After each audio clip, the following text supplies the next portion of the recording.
Dari segi bahasa, zakah bermakna kesucian, tumbuh, berkah, dan pujian.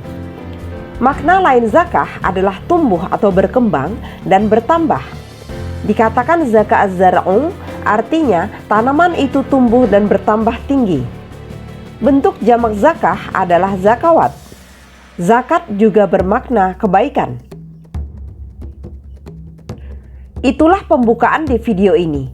Dari rangkaian rukun negara kesatuan Republik Indonesia yang kita bahas dari rukun Islam. Rukun negara kesatuan Republik Indonesia yang kita bahas sekarang tentang zakat dalam kehidupan bernegara. Kita memulai pembahasan tentang zakat dari Quran Surat At-Taubah ayat 103. Quran Surah At-Taubah ayat 103. Khudh min amwalihim shadaqatan tutahhiruhum wa tuzakkihim biha wa sholli alaihim inna sholataka sakanun lahum wallahu sami'un alim. Ambillah zakat dari sebagian harta mereka. Dengan zakat itu, kamu membersihkan dan mensucikan mereka dan mendoalah untuk mereka. Sesungguhnya, doa kamu itu menjadi ketentraman jiwa bagi mereka. Dan Allah Maha mendengar lagi Maha mengetahui. Perlu diingatkan lagi, dalam channel Al-Quran untuk Kehidupan tidak membahas tentang agama dan apapun aturan dalam agama tersebut. Channel Al-Quran untuk Kehidupan membahas aturan atau hukum yang berdasarkan Al-Quran dan bisa diterapkan kepada seluruh umat beragama di Indonesia yang bukan agama Islam saja. Untuk memahaminya, biasakan menonton konten dari awal sampai selesai agar tidak salah paham. Pada kalimat awal surat At-Taubah ayat 103 dikatakan, ambillah zakat dari sebagian harta mereka. Pembahasan tentang zakat, kita fokus pada kalimat itu saja. Kalimat tersebut bisa dipilah menjadi 3 unsur, yaitu unsur pertama, kata kerja ambillah. Unsur kedua, yaitu sesuatu yang disebut dengan zakat. Dan unsur ketiga dari sebagian harta mereka. Dari ketiga unsur ini bisa dipahami bahwa mereka atau kita sebut rakyat Indonesia memiliki harta yang sebagiannya disebut dengan zakat, diserahkan kepada petugas untuk mengambilnya. Ada pemegang kekuasaan yang bertugas untuk mengambil sesuatu yang disebut zakat tadi. Dan mereka memang sudah memahami dari keseluruhan harta mereka ada sebagian yang diserahkan. Dan bagian yang diserahkan itu disebut dengan zakat. Di sini bisa dipahami bahwa ada petugas yang bertugas mengambil harta dari mereka. Siapakah petugas ini? Jika dalam agama Islam ada orang yang berilmu tinggi disebut dengan ulama. Apakah ulama bisa disebut dengan petugas? Atau pendeta dalam agama Kristen? Apakah biksu bisa disebut dengan petugas yang mengambil sebagian harta dari mereka? Perlu diingatkan, negara kita adalah negara hukum. Pada kalimat At-Taubah ayat 103 disebut kata kerja ambillah. Bagaimana jika mereka yang disebut tidak mau menyerahkan sebagian dari harta mereka? Apalagi kita berurusan dengan barang paling sensitif yang disebut dengan harta. Bagaimana dengan pendapat penonton? Silahkan beri komentarnya pada kolom komentar. Mari kita kembali kepada pokok pembahasan. Melihat situasi dan kondisi di Indonesia, sangat sulit menerapkan jika petugas yang dimaksud adalah ulama atau pendeta atau biksu untuk mengambil sebagian harta dari masyarakat. Penerapan di lapangan akan banyak penolakan-penolakan, sehingga ulama atau pendeta atau biksu tersebut tidak banyak mendapatkan hasil. Dari segi bahasa awal yang disebut, ambillah akhirnya berubah menjadi menerima apa adanya. Bahkan tidak ada juga tidak apa-apa. Karena akan banyak pertanyaan yang sulit dijawab. Seperti apa dasar hukumnya? Sebagian harta itu digunakan buat apa? Dan lain sebagainya. Tapi Quran Surat At-Taubah ayat 103 adalah ayat Tuhan yang harus dijalankan. Jika kata ambillah disebut, maka petugasnya tinggal mengambil, bukan berubah menjadi kata menerima apa adanya. Bahkan tidak ada juga tidak apa-apa. Jadi bagaimana penerapan Quran Surat At-Taubah ayat 103 ini? Ambillah zakat dari sebagian harta mereka. Maka harus ada perubahan. Perubahannya bukan pada kata ambillah, tapi pada kata zakat. Jadi pemahaman zakat yang harus diubah. Negara kita bukan negara Islam, bukan khilafah Islamiyah. Negara kita memiliki azas negara Pancasila. Jadi, zakat yang disebut dalam Quran Surat At-Taubah ayat 103 bukanlah zakat yang disebut dalam agama Islam. Zakat yang dimaksud adalah sumber pendapatan negara, yaitu pajak. Dari segi pemahaman, pajak dari bahasa Latin taxo, rate, adalah kontribusi wajib kepada negara yang terutang oleh orang pribadi atau badan yang bersifat memaksa berdasarkan undang-undang dengan tidak mendapatkan imbalan secara langsung dan digunakan untuk keperluan negara bagi sebesar-besarnya kemakmuran rakyat. Pajak memiliki aturan yang sangat berbeda dengan zakat dalam agama Islam. Dari berbagai definisi yang diberikan terhadap pajak, baik pengertian secara ekonomis atau pajak sebagai pengalihan sumber dari sektor swasta ke sektor pemerintah, atau pengertian secara yuridis, pajak adalah iuran yang dapat dipaksakan. Dapat ditarik kesimpulan tentang unsur-unsur yang terdapat pada pengertian pajak antara lain sebagai berikut. 1. Pajak dipungut berdasarkan undang-undang. Asas ini sesuai dengan perubahan ketiga Undang-Undang Dasar 1945 pasal 23A yang menyatakan pajak dan pungutan lain yang bersifat memaksa untuk keperluan negara diatur dalam undang-undang. 2. Tidak mendapatkan jasa timbal balik atau kontraprestasi perseorangan yang dapat ditunjukkan secara langsung. Misalnya, orang yang taat membayar pajak kendaraan bermotor akan melalui jalan yang sama kualitasnya dengan orang yang tidak membayar pajak kendaraan bermotor. 3. Pemungutan pajak diperuntukkan bagi keperluan pembiayaan umum pemerintah dalam rangka menjalankan fungsi pemerintahan, baik sarana maupun prasarana. 4. Pemungutan pajak dapat dipaksakan. Pajak dapat dipaksakan apabila wajib pajak tidak memenuhi kewajiban perpajakan dan dapat dikenakan sanksi sesuai peraturan perundang-undangan.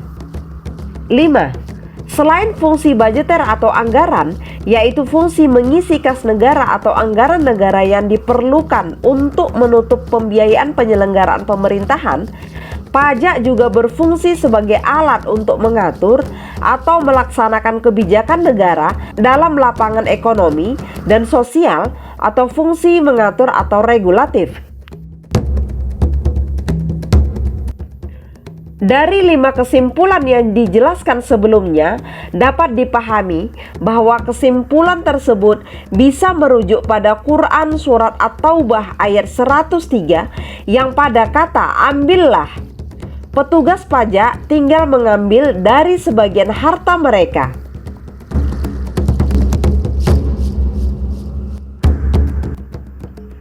Video ini adalah lanjutan dari rangkaian Rukun Negara Kesatuan Republik Indonesia yang pada rukun pertama disebutkan kita berjanji mewujudkan Indonesia abadi yang dipahami dari menyanyikan lagu kebangsaan Indonesia Raya setiap hari. Rukun kedua yaitu kegiatan mencegah atau mengantisipasi terjadinya segala pelanggaran hukum baik yang disengaja maupun tidak disengaja yang dimulai dari memahami fungsi diri sebagai warga negara Kesatuan Republik Indonesia. Rukun ketiga yaitu mencegah dan menahan diri melakukan aktivitas yang merusak. Dari ketiga rukun negara Kesatuan Republik Indonesia tersebut bisa dipahami bahwa semua bisa terlaksana diawali dengan memahami dan mengamalkan azas negara Pancasila. Azas rukun negara Kesatuan Republik Indonesia adalah Pancasila. Rukun negara Kesatuan Republik Indonesia yang pertama, kita berjanji mewujudkan Indonesia abadi yang dipahami dari menyanyikan lagu kebangsaan Indonesia Raya. Bagaimana caranya seluruh rakyat Indonesia mau berjanji mewujudkan Indonesia abadi? Ini perlu pemahaman kepada seluruh rakyat Indonesia mau berjanji mewujudkan Indonesia abadi. Memahamkan kepada seluruh rakyat Indonesia mau berjanji mewujudkan Indonesia abadi membutuhkan biaya atau pendanaan. Ada petugas yang sudah memiliki wawasan kebangsaan yang tinggi dan diberikan kepercayaan untuk membagikan pemahaman tersebut kepada seluruh rakyat Indonesia. Itu baru dari segi memberikan pemahaman kepada seluruh rakyat Indonesia agar mau berjanji mewujudkan Indonesia abadi. Belum dari segi wujud nyatanya, keabadian itu harus berwujud besar, tinggi, megah, dan agung. Untuk mewujudkan keabadian yang besar, tinggi, megah, dan agung secara nyata membutuhkan biaya yang lebih besar lagi. Rukun negara Kesatuan Republik Indonesia yang kedua yaitu kegiatan mencegah atau mengantisipasi terjadinya segala pelanggaran hukum baik yang disengaja maupun tidak disengaja yang dimulai dari memahami fungsi diri sebagai warga negara Kesatuan Republik Indonesia. Memahami fungsi diri sebagai warga negara Kesatuan Republik Indonesia yang berarti juga pemahaman ideologi negara Pancasila. Berarti masih bisa satu paket dengan rukun negara Kesatuan Republik Indonesia yang pertama berjanji mewujudkan Indonesia abadi. Jadi, petugas yang diberikan amanah untuk memberikan pemahaman mewujudkan Indonesia abadi juga diberikan tugas memahamkan ideologi Pancasila kepada seluruh rakyat Indonesia agar memahami fungsi dirinya sebagai warga negara Kesatuan Republik Indonesia. Jadi, tidak ada biaya tambahan buat petugas karena masih satu paket dengan rukun negara Kesatuan Republik Indonesia yang pertama. Biaya atau pendanaan terletak pada pelaksanaan setiap sila dalam Pancasila. Mulai dari sila pertama, ketuhanan yang Maha Esa. Setiap warga negara memiliki agama dan kepercayaan masing-masing. Mereka membutuhkan tempat peribadatan yang layak, bisa menampung seluruh warga, paling tidak satu kelurahan. Contoh, jika satu kelurahan memiliki warga yang beragama Islam 100.000 orang dalam waktu 20 tahun ke depan, maka dibutuhkan satu masjid yang bisa menampung 100.000 orang tersebut. Berarti masjidnya harus besar dan luas. Kenapa butuh masjid yang besar dan luas? Agar seluruh umat beragama Islam di kelurahan tersebut bisa dikontrol pemahaman agamanya. Jangan disusupi pemahaman yang merusak seperti melecehkan agama lain atau bahkan merongrong kedaulatan Negara Kesatuan Republik Indonesia. Jadi, fungsi tempat peribadatan bukan hanya untuk kegiatan agama saja, tapi juga mensosialisasikan program-program negara agar seluruh umat beragama ikut mensukseskan program negara. Sila kedua, kemanusiaan yang adil dan beradab. Inti sila kedua ini adalah memanusiakan manusia, memberikan tempat yang layak bagi seluruh manusia di Indonesia. Semua manusia Indonesia ingin diperlakukan secara adil. Tidak ada perbedaan antara manusia yang lebih kaya, lebih tinggi jabatannya, lebih populer, dan lain sebagainya. Memberikan kesempatan yang sama pada seluruh manusia di Indonesia membutuhkan biaya yang besar. Jadi, sekali lagi, semua bicara tentang dana. Sila ketiga, Persatuan Indonesia. Mempersatukan seluruh rakyat Indonesia membutuhkan biaya yang besar, mulai dari sarana komunikasi yang lancar. Seluruh wilayah Indonesia wajib memiliki sarana telekomunikasi yang terhubung baik di setiap pelosoknya. Dari segi transportasinya juga harus terhubung lancar di setiap pelosoknya, baik itu transportasi darat, laut, dan udara. Semua wilayah Indonesia harus bisa terhubung secara baik. Sila keempat, kerakyatan yang dipimpin oleh hikmat kebijaksanaan dalam permusyawaratan perwakilan. Perlu dipahami, kerakyatan yang dipimpin oleh hikmat kebijaksanaan bukan oleh person atau politik. Wakil rakyat yang diberikan amanah sebagai penyambung keinginan rakyat yang diwakilinya harus mampu bertanggung jawab sesuai tugasnya. Wakil rakyat yang layak itulah yang disebut memiliki hikmat kebijaksanaan. Sebagai wakil rakyat, mereka harus rela bolak-balik ke tempat sidang parlemen dan daerah yang diwakilinya untuk berdialog dan mewujudkan hasil dialog tersebut dalam bentuk wujud nyata. Sila kelima, mewujudkan keadilan sosial bagi seluruh rakyat Indonesia membutuhkan biaya yang sangat besar. Jangan ada rakyat Indonesia yang miskin. Seluruh rakyat Indonesia harus kaya. Semuanya harus kaya. Rukun Negara Kesatuan Republik Indonesia yang ketiga, yaitu mencegah dan menahan diri melakukan aktivitas yang merusak, juga membutuhkan biaya. Bukan biaya untuk seluruh rakyat Indonesia yang mengamalkan Pancasila, tapi kepada lembaga penegak hukum seperti kepolisian, kejaksaan, dan kehakiman. Mereka harus diberi gaji dan tunjangan yang layak agar bersikap adil kepada rakyat Indonesia yang melakukan aktivitas yang merusak atau melanggar hukum. Seluruh rakyat harus diperlakukan sama di mata hukum, tanpa membeda-bedakan status sosial. Jadi, kesimpulan dari pengamalan seluruh rukun Negara Kesatuan Republik Indonesia membutuhkan biaya yang besar.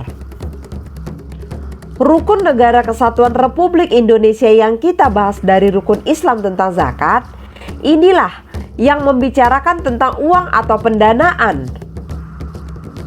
Sebelumnya, kita simpulkan zakat yang dibahas di video ini merupakan sumber pendapatan negara dari pajak.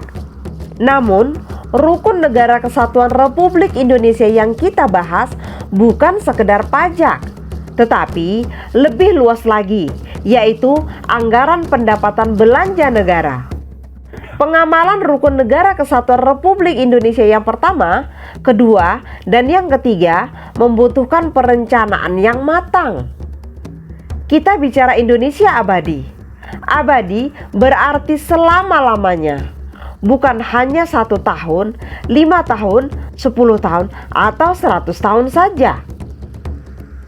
Kita bisa merancang, paling tidak Indonesia untuk 1000 tahun kemudian.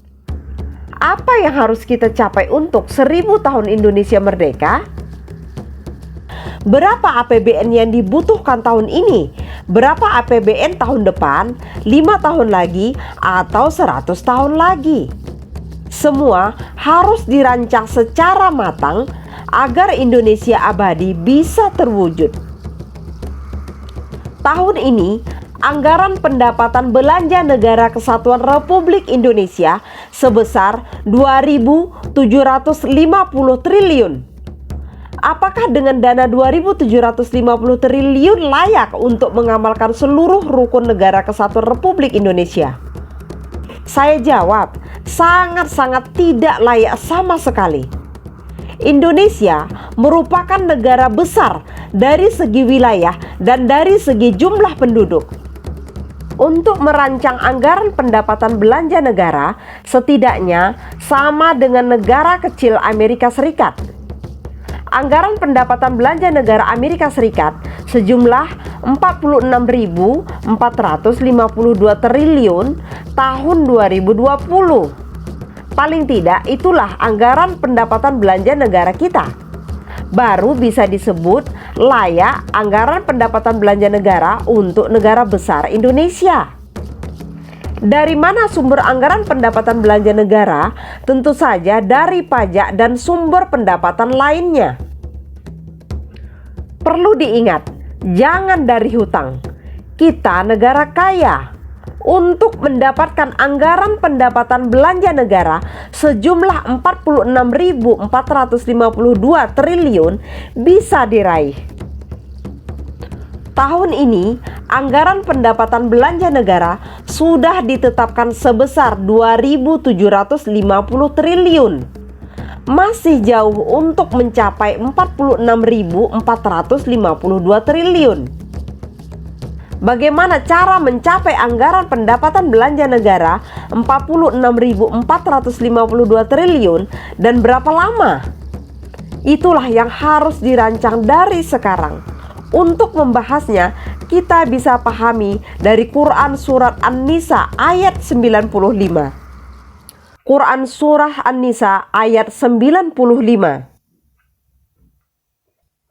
لا يستوي القاعدون من المؤمنين غير أولي الضرر والمجاهدون في سبيل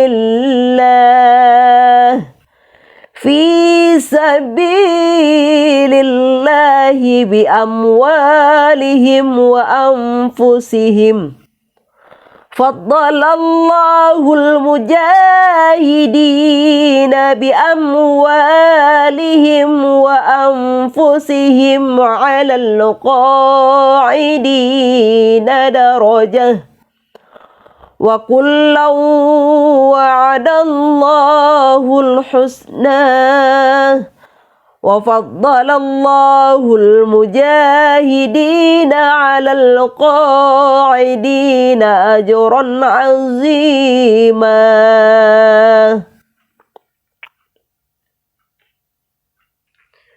Tidaklah sama antara mukmin yang duduk, yang tidak ikut berperang, yang tidak mempunyai uzur, dengan orang-orang yang berjihad di jalan Allah dengan harta mereka dan jiwanya. Allah melebihkan orang-orang yang berjihad dengan harta dan jiwanya atas orang-orang yang duduk satu derajat. Kepada masing-masing mereka, Allah menjanjikan pahala yang baik atau surga. Dan Allah melebihkan orang-orang yang berjihad atas orang yang duduk dengan pahala yang besar.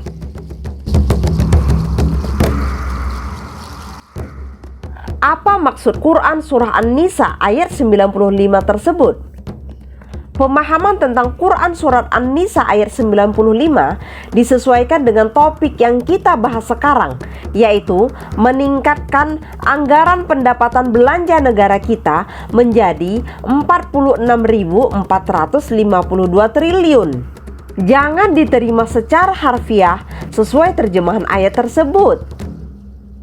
Bagaimana menafsirkan ayat tersebut sesuai dengan topik kita sekarang? Ayat tersebut membagi atas dua golongan, yaitu orang yang tidak mau berperang dan orang yang bersungguh berperang.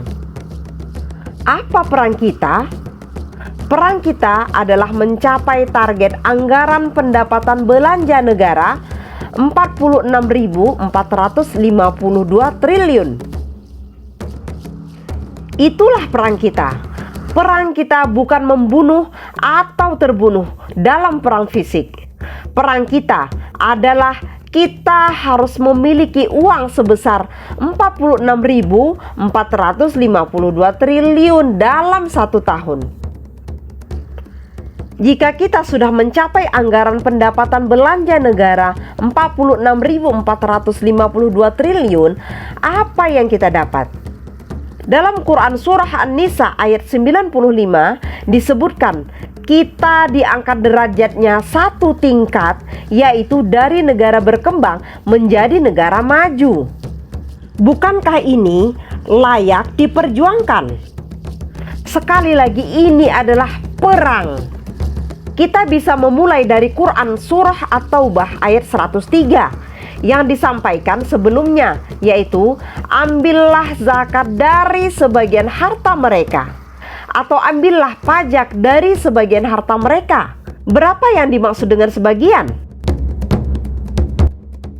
1% disebut dengan sebagian, 2% disebut juga dengan sebagian, 5% juga sama.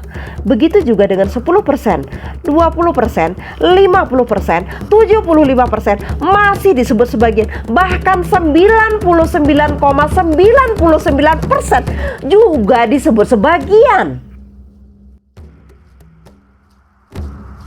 Di antara pilihan persentase tersebut, berapa yang disebut layak?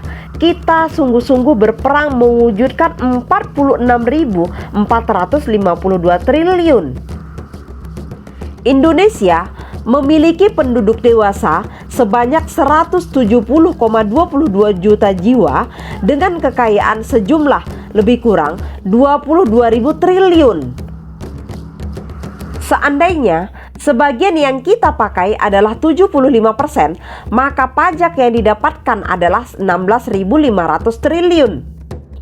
Berarti kita memiliki anggaran pendapatan belanja negara tahun depan sebesar 16.500 triliun. Bahkan hutang negara sebesar lebih kurang 6.000 triliun pun bisa langsung dilunasi dalam setahun. Kita masih memiliki 10.500 triliun yang menjadi modal untuk perkembangan ekonomi tahun-tahun berikutnya. Mengambil 75% dari sebagian harta seluruh penduduk dewasa Indonesia merupakan langkah besar yang tadi kita sebut sebagai perang. Langkah besar ini jelas membutuhkan energi besar, karena itulah disebut perang. Dalam Quran Surah An-Nisa ayat 95 disebutkan kita diberikan pilihan ikut sungguh-sungguh berperang atau hanya berdiam diri saja. Kedua pilihan itu memiliki konsekuensi. Jika pilihan kita berdiam diri saja, konsekuensinya negara kita akan jalan di tempat. Kita memiliki belanja negara sebesar 2.750 triliun setahun, sementara pendapatan negara hanya 1.743,6 triliun. Tahun depannya belanja negara pasti naik. Pendapatan negara sudah pasti semakin turun lagi karena pandemi COVID-19. Kekurangan pembiayaan negara akan ditutupi dari hutang. Kondisi ekonomi kita bukan hanya stagnan, malah bisa semakin minus. Itu arti dari pilihan kita berdiam diri. Jika kita memilih bersungguh-sungguh berperang mencapai target anggaran pendapatan belanja negara 46.452 triliun yang dimulai dari mengambil 75% kekayaan dari seluruh penduduk dewasa Indonesia yang nilainya lebih kurang 16.500 triliun, Artinya lebih mendekati 46.452 triliun. Jika kita mulai dari lebih kurang 16.500 triliun di tahun 2022, dalam waktu 10 tahun ke depan 46.452 triliun bisa digapai. Kita bisa memperoleh predikat negara maju dalam waktu 10 tahun. Predikat yang layak diperjuangkan dibanding kita bertahan sebagai negara berkembang atau sebagian warga negara menyebut kita sebagai warga negara miskin. Di antara dua pilihan itu, kami serahkan pada pemerintah pusat untuk memilihnya. Berdiam diri dengan berkembang seperti biasanya, atau memilih sungguh-sungguh berperang mencapai target anggaran pendapatan belanja negara sebesar 46.452 triliun.